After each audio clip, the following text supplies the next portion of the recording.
Welcome to the July the 10th, 1990 taping of It Happened in Grand Prairie. And we're bringing you history of Grand Prairie of the past, and also bringing you persons that have contributed to this history. And today, for our history tape number 124, we're just so excited. We have just two very special people to Grand Prairie, Texas, that have been here quite a number of years, but have also made wonderful contributions to our city. And we want to welcome the ex-fire marshal of Grand Prairie, Mr. Elmer Ammett. Thank you. And Mary Ammett, your beautiful wife. We're just so delighted to have you two great people here with us today. Glad to be here. Now, Elmer, since you were in the fire department, you've been on the hot seat lots of times, and you've been on our show before. Right. So you're just really comfortable in the center stage here, so we'd like for you to look out toward Jody over here, Miss Jody Young, our camera lady, and establish your genealogy. Would you give us a record of your mother and father, and maybe tell us where they lived when you were born, and if they came to Texas from out of state, we'd like for you to establish any of that you'd like to tell us. Well, I was actually born in Wisconsin, Turtle Lake. I don't know if I was born in the lake or not, but Turtle Lake, Wisconsin, and moved to Minnesota and lived there until moving to Texas. I came down here in 1948. All right.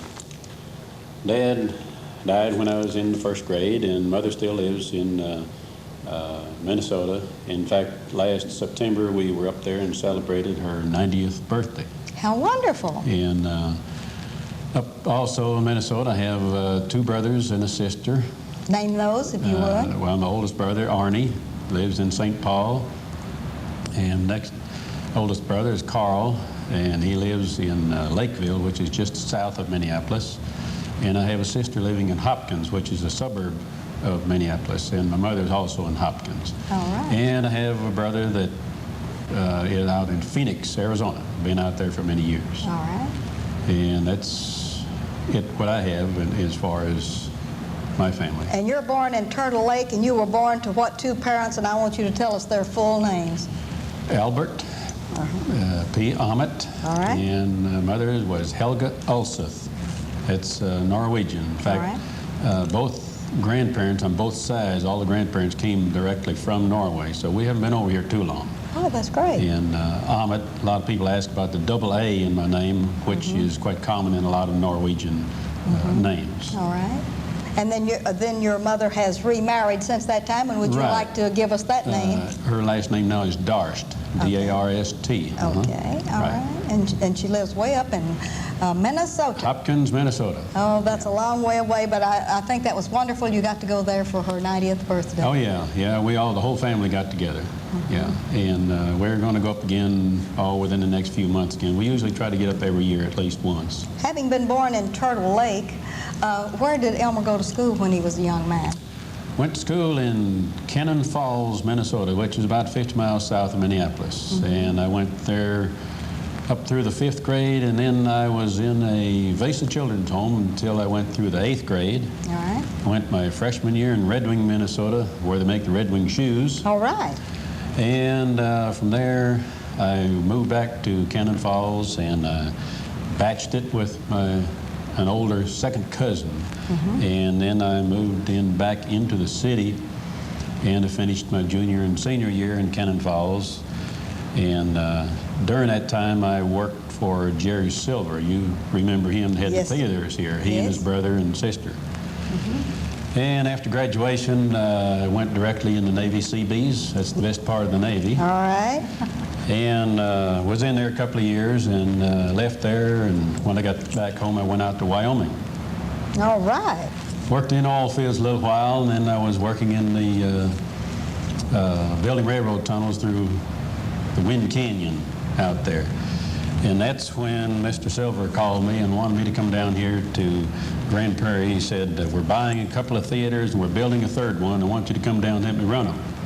All right. So that in a long story short, that's how I got to Texas. That's how you got to Texas. That's how I got to Texas. All right, we're going to let you rest a minute. I've got to catch up with Mary here. So, Mary, would you look out into your camera and establish your genealogy, and then we're finally going to get you two together somewhere down the line, but we want you as a young person to tell us your parents. I was born in Breckenridge, Texas, which is about 120 miles west of here in a little country community called Harpersville.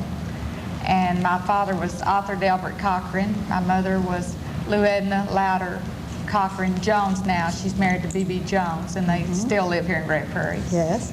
And I started to school. My dad went to work in the oil fields in West Texas, and I started to school in Wickett, Texas. And then And that's in what county? That I do not know. All right, Wickett, Texas. Wickett, Texas. All right. It's way out west. All right. And then we moved back to Breckenridge for just a short time, and then we moved to Grand Prairie, and I started school here then in '42. All right. And my dad went to work for North America, and that's why we moved back to moved to Grand Prairie. Yes. And I went to school here and graduated from Grand Prairie High School in 1950. And that you're the class of 1950. 1950, so you all celebrated your 40th class reunion this year, did you not? Well, we haven't had our reunion yet. Yes. But this is the 40th year, you know. That is great. But, of course, then I met Elmer when I went to work at the theaters. All right. During the school, I worked there. All right. Now, let's get back to your family and name your brothers and sisters. All We've right. missed those. I have a brother. I'm the oldest. And then I have a brother that's just younger than me, Mickey Cochran, and he lives in Carrollton. Yes. And then I have a younger brother, Jesse Cochran, and he lives in the Colony. And then Frances Rathbone, and she lives here in Grand Prairie. All right. And then I have one stepbrother, and he lives in Wisconsin. All right. Now, we need to talk about the class of 1950, being a Gopher and going to school in Grand Prairie, Texas. Who was the principal and maybe your class sponsor, and what did you do in high school, and give us some excitement of the class of 50? Browning Combs was the principal when I graduated, and Marie McMahon was our senior sponsor. All right. And like I said, you know, there's just been a lot of friendships made through the years, because I went to the old South Side, you know, over there, and then I was one of the first classes when Crockett School opened. All right. And Grand Prairie's just, you know, that's really been a big part. Now, Mary, did you have a special teacher either at Southside or at Grand Prairie High School that maybe sort of adopted you and really inspired you to do great things, like some teachers are like that? Well, probably the distributive education teacher, Mrs. Shelton was her name. She was very good, and she was the one that really worked with us. And like I said, I worked at the theaters, and then I worked at Marie's until I went to work at LTV. All right. Now, you've gone to work at Marie's and worked in the theater. What did you do in Jerry Silver's theaters where you met this young man? Well, I was a candy girl at first. All right. And then after I'd done that for a while, I was promoted to cashier.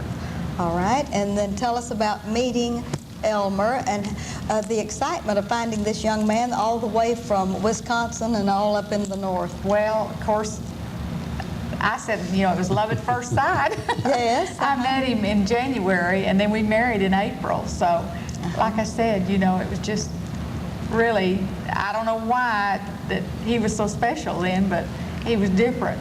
All right. I knew. Yankee, that's what. That's it. That's what everybody. Were you involved, were you in the pep squad or in the basketball team or anything for when you were a Gopher? Well, in the pep squad, I was the pep squad, and then we all played, you know, some sports in PE, but there wasn't any organized women's sports, you know. So there was basketball, but I never was great in that. All right, now let's get back to Elmer. Elmer, tell us about working with Jerry Silvers at the Wings. Or was it the Uptown Yeah, then? well, at the time, we had the Wings and the Texas Theater. All right. Texas Theater was just 2 or 3 doors west of the Uptown. All right. At that time, the Texas and the Wings were operating, and the Uptown was nothing but a slab. They had started it, and we finished building it, and I worked at all 3 of them. At all 3 of them. All right, what did you do for the theater? Well, you name it and I did it, I guess. All right. Maintenance, repair, worked at night, ran a projector some, and picked up film. Did you work with Harvey? Oh, yeah, Harvey Myers, you bet. Yes, Yeah. yes, Oh, all yeah. right. Name drop some of these people that Oh, were yeah. old-timers that you can remember. Harvey Myers, and then Oh, what was that guy? Marshall Carroll. Yeah, Marshall Carroll worked in there, and Miss Ford, Benton Ford's wife worked there. Maureen? Maureen, yeah, Uh-huh. she worked there, and oh gosh, there's Gordon been Duff. That's when he was an operator. Yeah, I was trying to think. Gordon Duff. He and Harvey Myers were there the majority of the time. I didn't run the projector too much, but I did sometimes fill in somebody was sick or something like that. What caused you to ever leave operating things in the theater? Well, I just decided that wasn't exactly what I wanted to do the rest of my life, and when I left there, I went out to Chance Vaught and went to machinist school, and I worked as a machinist there for a couple of years. Got laid off a couple of times, you know how they do. Yes. And worked job shop over in Dallas for a while, and then I went to work at Temco, which was Okay. still there, as a precision machine parts inspector. And worked there nearly 3 years, I guess, and I really don't know exactly how I came to get on the fire department. I was in the police reserve at the time. Police Reserve? Yeah, we organized in 1955. I was one of the charter members or original members in that, and I think through that I got to know Chief Swadley, J.C. Swadley. He was a fire chief then, and he hired me. And I think that's how I got acquainted with the fire department. Were you at Fire Station number 1? No, we opened up. I came to work December 1 of 1958, and we opened Station 3 out there at Marshall and the Freeway. Uh-huh. We opened that up on January 1 of 59, and that was the first station. That was our third station at that time. Okay. I'm going to let you rest with the fire department, Right. and we must catch up with Mary.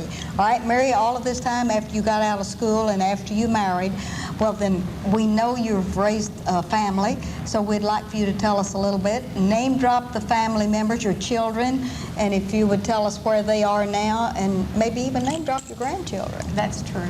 All right. Well, Sandy Farah is our oldest daughter, and she's All right. married to Tommy Farah. Okay. And they have 3 children, Kelly and Casey and Thomas. Okay. And then Mickey Kruger. All right, now where do they all go to school? Oh. All right. I'll have to say. Kelly goes to Grand Prairie High School, Casey goes to Adams, and Thomas has been going to Turnpike Christian, but he graduated and will be going into Adams this year. That seems impossible, I but go know. ahead. All right, your next child. And then Mickey Kruger is the younger daughter. Uh-huh. She's married to Brant Kruger, who's a Grand Prairie boy. Yes. And they have 2 sons, Jason and Dustin Ray. And where do they go to school? And Jason goes to Grand Prairie High School, and Dustin goes to Duncanville.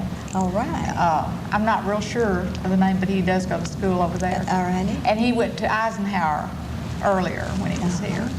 Okay. And they both live here in Grand Prairie. They live on the same street, Egyptian, just down the street from each other. So the cousins spend a lot of time together, Oh, that back is- and forth. that is visiting. wonderful. It is. It really is. And Mary, I know that raising a family, that you've worked out of the home. Would you like to tell us about your career or anything? Well, I retired 2 years ago from LTV after 32 and a half years. 32 and a half years. And I was a secretary, and during that time I only had 2 bosses. I was really lucky. C.B. Lewis was my first boss, Uh-huh. and Harold Henson was my last one. And I retired just a few months before he did. So, Okay, and all of these years you've done all of these good things, raising a family and working at Chance Vaught. And yes. all right, do you belong to any clubs or organizations or do any outside work now that you've retired? Well, I've been a member of the Women's Club since I retired.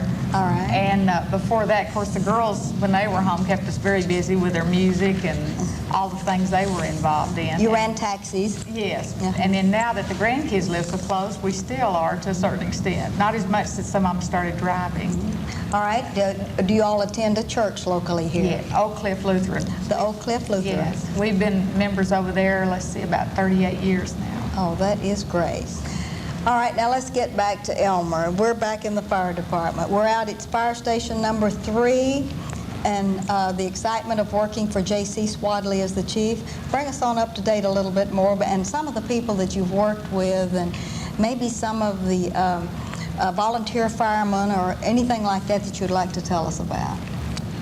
Well, I think the first night we were out there, Bobby Langford was a lieutenant then, and who later was chief, and but it was Lieutenant Langford at the time, and Chief Swadley. He said, "Well, I've got to spend the first night out there." And of course, if you know J.C., why he still hasn't slowed down, and he'll always be chief. And the first night there, we had a real good burner down on South Center Street. Had a car fully involved inside of a garage, and I guess I got pretty well initiated that first night. And I know it was pretty cold because when I got back, I was riding a tailboard and my gloves and that were froze to the bar, so it was pretty chilly. But I've enjoyed it all the way through. I've never looked back, and if I had it to do over again, I'd do the whole thing over. Probably some things a little different, but it's been great.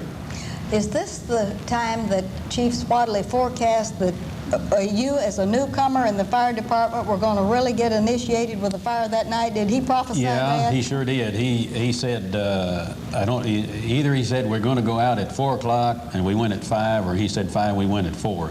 But he missed it about an hour, but we did have a good one. He felt like you were going to have a fire that night. Yeah, and we sure did. We went down, actually we filled in, it was Central's district, but we filled in. They called for another truck and we went in. That is great. So they really broke you in the right way on your first night. They gave you the fire real early in the morning. Yeah, that's right. All right. Now, as you've progressed in the fire department, tell us about your career, because we know that when you retired, you were the fire marshal. How did you get to be the fire marshal, and what do you have to do to get that status? Well, I think in '62, I was the first fire inspector. Up until that time, we just had one person in fire prevention, which was the fire marshal, was Bob Johnson. All right. And I was promoted to fire inspector, and then Bob decided to go back to captain. And there was the promotional exam was opened up to all members on the fire department, and I was the one promoted. That was and I became fire marshal December the 16th, 1965. It was through examination. All right. Would you like to name drop some of the other good firemen that have retired this year? I can think of Squat Cannon and several of the others that we've had big parties for, other than you. Some of the people that were real important to the history of the fire department in Grand Prairie. Well, actually, Squat Cannon is actually named Lindell. He doesn't like anybody to know that. And that is Lindell. Oh, wonderful. He'll hear about that, or I will. But Squat and Larry Wiggs and myself and 3 others, a Leo Cook and a Ray Cates and a Dub Allison, hired 6 at the same time. And Squat and Larry Wiggs and myself stayed on. The other 3, they stayed several years, but they went to other jobs. Larry retired I think it's about 4 years ago, and Squat retired, it's close to 4 years ago. Yes. And I'm the last of the 6. But as far as special people, gosh, I'd be afraid to name names. They're all kind of special. Of course, when I came on, there's James Little and J.B. Anderson and John B. Mint. And, well, he was fire marshal when I came on. And he went to Dallas County as an assistant fire marshal over there. But it's just hard to name names. They're all great. All right, and serving as the fire marshal, tell us a little bit about what a fire marshal does. We know what the regular fireman does because we see them out on all of these trucks going around to the fires with making all sorts of noise, but a fire marshal, what were your duties? Well, technically, I guess you'd say, if you went in a broad sense, it would be fire prevention and arson investigation.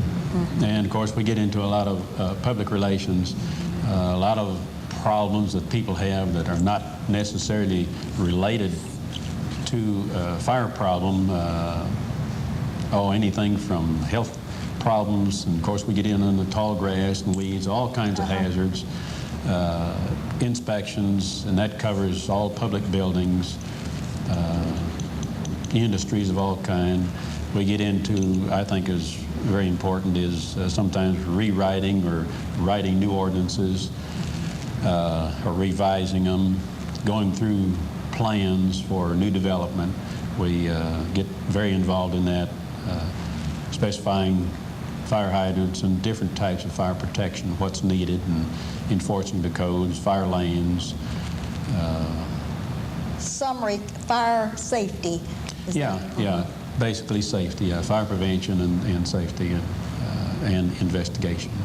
In all of this time that you've been doing all of these good things, and especially as the fire marshal, what was probably the most exciting investigation that you've ever done, such as when the Wax Museum burned or when some other great place in town has a fire? What has been some of the most exciting investigations that you've done?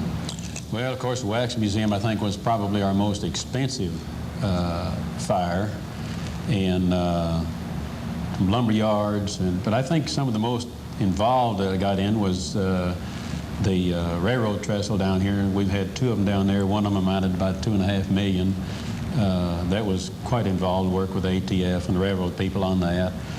But there's been some that just involved regular house fires. I think they get it as involved as any of them. It's a very interesting and very challenging job to investigate, and it's just hard to come up with the proof. It's a lot of times not too hard to prove the arson, but it's putting who. Yes. That's the big thing, and convincing the jury of it. Yes. As far as exciting, I think one of the things that stands out in my mind as far as accomplishments or something would be in 1964. In fact, I think it was January 25th when I got the little boy out of the gas tank. Yes. That still stands out in my mind, I guess, is one of the things that means most. When you can. One of the highlights. Yeah, right. All right. Do you think that the wax, when it burned, was comparable to the old Baghdad fire that we had? The Baghdad was just before my time. Yes, I knew that it was. Yeah. From what pictures I've seen and everything, I think it was probably more spectacular than what the Wax Museum. The Wax Museum was, of course, it was so fully involved when we got the call. There was just no way that the building was already collapsing on the north and the west end, and everything was confined inside the building, the walls and everything. You couldn't see that much. It was, as far as a person viewing it and looking at it, I think the Baghdad was probably would have been more spectacular from that point. Yes. Mary, we have about 3 or 4 minutes left, or 2 minutes left for you. Would you look out into your camera and tell the young ladies that may be watching our show how exciting it is to be married to a fireman and a fire marshal, but that there's some apprehension that goes with it, but you've hung in there like a trooper? Well, there are a lot of moments whenever you have dinner already and he's gone. You don't know when he's going to be back, so the girls and I would go ahead. In fact, Sandy always said that she was glad she was married in Dallas so that he couldn't hear the fire whistle. At that time, they blew the fire whistle. Because she said, I know he'd be walking me down the aisle, and if the fire whistle went off, he would be gone. That was something she always knew, that he was so dedicated that if he was walking her down the aisle, he would have taken off if they would have called him. And like I said, there's been a lot of times when we've had company and we've had to entertain them without him. Yes. But you get used to it, and it's been a wonderful life for you. It has. It really has. And Grand Prairie's been a wonderful place to live this life. That's great. So, actually, I forgot to mention my grandfather was superintendent here in the early 1900s, and my grandmother taught school. Let's name those names. J.D. Cochran was his name, and Fanny Cochran was her name. Okay. So actually, I had family living here a long time before we moved back in '42. That is great. In fact, they adopted my father and my uncle when they were living here. That is just splendid. That adds a little bit more to our wonderful history. How wonderful of you to remember that. All right, we have a couple of 3 minutes left, I believe, on our show. I want you to look out, Mr. Elmer, for any of the young men that are watching. Tell them how exciting it is to choose the fire department as a career. Well, like I said, I wouldn't change it. Well, I'd probably change a few things, but I think it's been great. You have a chance to work with people and serve the community And I think it's just been great. The people that you work with, not just the firemen, but everyone in the city. I've really had an opportunity, I think, to make a lot of friends, and you feel like you can accomplish something that after this many years, I'm just real proud of the fire service, and I'm going to continue to support it. In fact, the day after I had a reception up here, I left for El Paso on the fireman convention, and I intend to keep involved in that and in the fire service. But I think to young men coming up, I think it's a very honorable profession, and you learn to depend upon each other. I don't think there's any type of job where you depend on each other for your own safety and things like that. Because if you get trapped someplace, you just can't get out. You can't get out. You've got to have some help, and you learn to work together. And it's just hard to put into words, but it's a great profession. And like I said, I'm just real proud to have been a part of it. And I would say to all the young firemen, we've got quite a few rookies, to hang in there. There's some good times and bad times, but I think the good times far outweigh the bad times. We have about a minute and a half or 2 minutes left. What I'd like for you to do is to name drop some of the movers and the shakers in the fire department that have been important to you, and especially we would want to name drop our chief now, and forecast a little what's coming down the line for all these wonderful people. Well, of course, J.C. Swadley was the chief that hired me, and I just don't think, I think they threw the mold away when they got him. And of course, I had several good years with Chief Langford, and of course, Jimmy Robertson has been chief now for about 7 years, and I think we have really made a lot of progress. We've gone from, well, from the time I came on, 59 in January, when we occupied there, we had 3 stations, and we now have 8. And of course, we have upgraded our apparatus and the manpower. Then we had, you know, like one man, one truck, 2 trucks, 2 men, and now we are minimum manning of 3 and sometimes 4. And the number of stations, of course, making plans for stations 9 and 10 and on down the road, and apparatus and manpower, and I think we're just progressing great all the way down. Have over the years, I've seen a lot of change, and I think it's all been for the best. Well, I want to thank an illustrious ex-fire marshal and his lovely wife for being with us on the show today, sharing your lives with us, and adding greatly to the history of Grand Prairie. And thank you for the time that you've been with us today. Well, you're more than welcome, and happy to be here.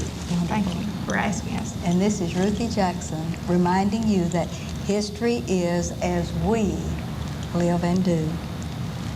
Thank you. You're in.